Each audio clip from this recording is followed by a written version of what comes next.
بسم اللہ الرحمن الرحیم۔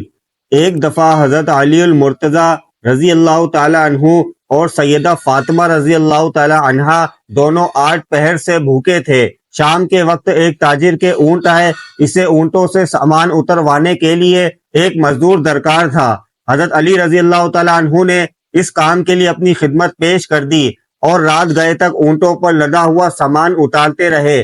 تاجر نے محنت کا معاوضہ 1 درہم دیا۔ چونکہ رات زیادہ گزر چکی تھی اس لیے کھانے پینے کے سامان کی دکانیں بند ہو چکی تھی، لیکن ایک دکان سے جو میسر آ ہی گئے۔ حضرت علی رضی اللہ تعالیٰ عنہ 1 درہم کے جو لے کر آئے۔ ادھر حضرت سیدہ فاطمہ الزہرا رضی اللہ تعالیٰ عنہا دیر سے انتظار میں مصروف تھی۔ شوہر نامدار پر نظر پڑتے ہی خوشی سے نہال ہو گئی اور ان سے جو لے لیے اور چکی میں پیس کر ان کا آٹا بنایا۔ آٹا گوندنے کے بعد آگ جلائی اور روٹیاں پکا کر حضرت علی رضی اللہ تعالیٰ عنہ کے سامنے پیش کر دی۔ چونکہ حضرت سیدہ فاطمہ الزہرا رضی اللہ تعالیٰ عنہ کو معلوم تھا کہ حضرت علی رضی اللہ تعالیٰ عنہ بھی بھوکے ہیں، لہذا شوہر کی تابع داری اور خدمت کی عظیم مثال پیش کرتے ہوئے روٹیاں پکا کر پہلے اپنے شوہر کی خدمت میں پیش کی تاکہ وہ پہلے تناول فرما کر اپنی بھوک مٹا سکے۔ جب حضرت علی رضی اللہ تعالی عنہ کھانا تناول فرما چکے تو خود کھانے کے لیے بیٹھی۔ حضرت علی رضی اللہ تعالی عنہ فرماتے ہیں کہ مجھے اس لمحے حضور نبی کریم صلی اللہ علیہ وسلم کا یہ ارشاد مبارک آیا کہ فاطمہ دنیا کی بہترین عورتوں میں سے ہے۔ ایک دن جب حضرت سیدہ فاطمہ الزہرا رضی اللہ تعالی عنہ کے علم میں یہ بات آئی کہ آپ علیہ الصلوۃ والسلام حالت فاقہ میں ہیں تو جو کی روٹی کا ایک ٹکڑا آپ علیہ الصلوۃ والسلام کی خدمت اقدس میں پیش کیا۔ آپ صلی اللہ علیہ وآلہ وسلم نے ان سے فرمایا کہ جانے پد یہ پہلا کھانا ہے جس کو 3 دن کے بعد تیرا باپ کھائے گا۔ طبرانی میں یہ اضافہ ہے۔ حضرت فاطمہ رضی اللہ تعالیٰ عنہ نے آپ علیہ الصلوۃ والسلام کو جو کی روٹی کا ٹکڑا پیش کیا تو آپ علیہ الصلوۃ والسلام نے دریافت فرمایا کہ بیٹی یہ کیا ہے؟ حضرت فاطمہ الزہرا رضی اللہ تعالیٰ عنہ نے عرض کیا، ابا جان یہ ٹکیا ہے جسے میں نے پکایا تھا۔ میرے دل نے یہ گوارا نہ کیا کہ میں اکیلی یہ ٹکیا کھا لوں جبکہ آپ علیہ الصلوۃ والسلام بھوکے ہوں۔ اس میں سے ایک ٹکڑا آپ علیہ الصلوۃ والسلام کی خدمت اقدس میں پیش کرنے کے لیے لائی ہوں۔ حضور نبی کریم صلی اللہ علیہ وآلہ وسلم کا فرمان مبارک ہے کہ سچائی اختیار کرو کہ سچائی اور راست گوئی نیکی کی راہ دکھاتی ہے اور نیکی بہشت میں لے جاتی ہے۔ حضرت سیدہ فاطمہ الزہرا رضی اللہ تعالی عنہا راست گوئی کا پیکر تھی۔ حضرت سیدہ عائشہ صدیقہ رضی اللہ تعالی عنہا فرماتی ہیں کہ میں نے سیدہ فاطمہ الزہرا رضی اللہ تعالی عنہا سے بڑھ کر کسی کو صادق نہیں دیکھا سوائے ان کے والد ماجد صلی اللہ علیہ وسلم کے۔ حضرت سیدہ فاطمہ الزہرا خود اپنے بارے میں فرماتی ہیں کہ میں نے کبھی کوئی غلط بات نہیں کی اور نہ کبھی کوئی برا عمل کیا۔ حضور صلی اللہ علیہ وسلم کا فرمان مبارک ہے کہ اے علی تجھ کو 3 باتیں ایسی عطا ہوئی کہ کسی اور کو نہیں ملی اور وہ مجھ کو بھی نہیں ملی۔ نمبر 1، تجھ کو سسر مجھ جیسا ملا اور مجھے تجھ سا نہیں ملا۔ نمبر 2، تجھ کو صدیقہ رضی اللہ تعالی عنہا جیسی میری بیٹی زوجہ ملی، مجھ کو ویسی نہیں ملی ہے۔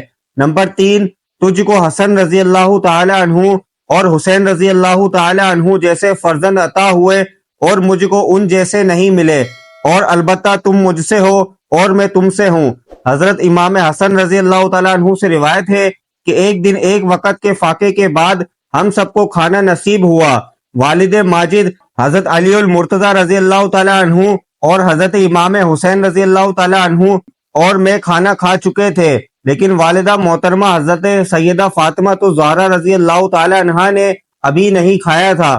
انہوں نے ابھی روٹی کی جانب ہاتھ بڑھایا ہی تھا کہ دروازے پر ایک سائل نے آواز دی کہ اے اللہ کے رسول صلی اللہ علیہ وسلم کی بیٹی، میں 2 وقت سے بھوکا ہوں، میرا پیٹ بھر دو۔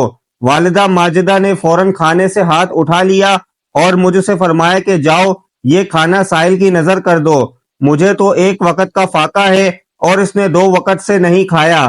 سبحان اللہ۔ آپ رضی اللہ تعالی عنہ کو امت مسلمہ کا بے حد درد تھا۔ آپ صلی اللہ علیہ وسلم کی دکھیاری امت کے لیے بعض اوقات ساری رات دعائیں مانگتی رہتی، اپنی سہولت و آسائش کے لیے رب کائنات کی بارگاہ میں کبھی التجا نہ کرتی، بلکہ آپ رضی اللہ تعالی عنہ سارا دن گھر کا کام کاج کرتی اور جب رات آتی تو عبادت الہی کے لیے کھڑی ہو جاتی۔ چنانچہ حضرت سیدنا امام حسن رضی اللہ تعالیٰ عنہ فرماتے ہیں کہ میں نے اپنی والدہ ماجدہ حضرت سیدہ فاطمہ الزہرا رضی اللہ تعالیٰ عنہ کو دیکھا کہ رات کو مسجد بیت کی محراب یعنی گھر میں نماز پڑھنے کی خصوص جگہ میں نماز پڑھتی رہتی، یہاں تک کہ نماز فجر کا وقت ہو جاتا۔ میں نے آپ کو مسلمان مردوں اور عورتوں کے لیے بہت زیادہ دعائیں کرتے سنا۔ آپ رضی اللہ تعالی عنہ اپنی ذات کے لیے کوئی دعا نہ کرتی۔ میں نے کہا پیاری امی جان کیا وجہ ہے کہ آپ اپنے لیے کوئی دعا نہیں کرتی؟ فرمایا پہلے پڑوس ہے پھر گھر۔ حضرت فاطمہ الزہرا رضی اللہ تعالی عنہ کی عادت مبارکہ یہ تھی کہ آپ رضی اللہ تعالی عنہ امت کی غم خواری کے لیے ہر وقت عبادت الہی کی طرف متوجہ رہتی، راتوں کو جاگ کر مناجات میں مصروف رہتی۔ یہی نہیں بلکہ اللہ تعالی کی عبادت اور اس کے ذکر و اذکار سے اس قدر محبت تھی کہ اپنے گھریلو کام کاج کرنے کے ساتھ ساتھ یاد الہی سے کبھی غافل نہ ہوتی۔ آئیے اب حضرت فاطمہ الزہرا رضی اللہ تعالی عنہ کے ذوق تلاوت اور شوق عبادت کے متعلق سننے کی سعادت حاصل کرتے ہیں۔ چنانچہ امیر المومنین سیدنا علی المرتضی رضی اللہ تعالی عنہ فرماتے ہیں کہ حضرت فاطمہ الزہرا رضی اللہ تعالی عنہ کھانا پکانے کی حالت میں بھی قرآن کریم کی تلاوت جاری رکھتیں۔ حضرت فاطمہ الزہرا رضی اللہ تعالی عنہ کو تلاوت کا کس قدر ذوق اور شوق تھا کہ گھریلو مصروفیت کے دوران بھی زبان سے قرآن کریم کی تلاوت جاری رکھتی۔ اگر ہم اپنے معاشرے میں نظر دوڑائیں تو کئی نادان مصروفیت کے دوران کانوں میں ہینڈز فری لگا کر بڑے اطمینان سے گانے سنتے ہوئے اپنے کاموں میں مگن رہتے ہیں اور ساتھ ساتھ اپنی زبان سے بھی گنگناتے جاتے ہیں۔ اسی طرح کئی نادان خواتین گھر کے کام کاج کے دوران گانے سنتی ہیں، فلمیں ڈرامے دیکھتی ہیں، گویا گانے باجوں کے بغیر ان کے کام ہی نہیں ہوتے۔ فی زمانہ تو گانے باجوں کی عادت بد میں اس قدر بڑھ چکا ہے کہ کوئی گاڑی چلا رہا ہو یا بائک پر کہیں جا رہا ہو اپنے موبائل یا ٹیپ ریکارڈ پر گانے لگائے ہوئے ہوتے ہیں۔ اللہ تعالیٰ سے دعا ہے کہ اللہ تعالیٰ ہمیں بھی اپنے دن رات عبادت میں بسر کرنے کی سعادت نصیب کرے، ہمارا کوئی لمحہ فضول کاموں میں بسر نہ ہو، ہماری ہر گھڑی ذکر و درود کے سبب رحمت بھری گزرے، گانے باجے سننے اور گنگنانے کی ہماری یہ عادت نکل جائے۔ اللہ پاک ہمیں بہتر عمل کرنے کی توفیق عطا فرمائے، اللہ پاک میری اور آپ کی بخشش فرمائے، آمین ثم آمین۔ ناظرین کمنٹ باکس میں حضرت فاطمہ رضی اللہ تعالی عنہ کی شان میں ایک لائن تحریر کریں۔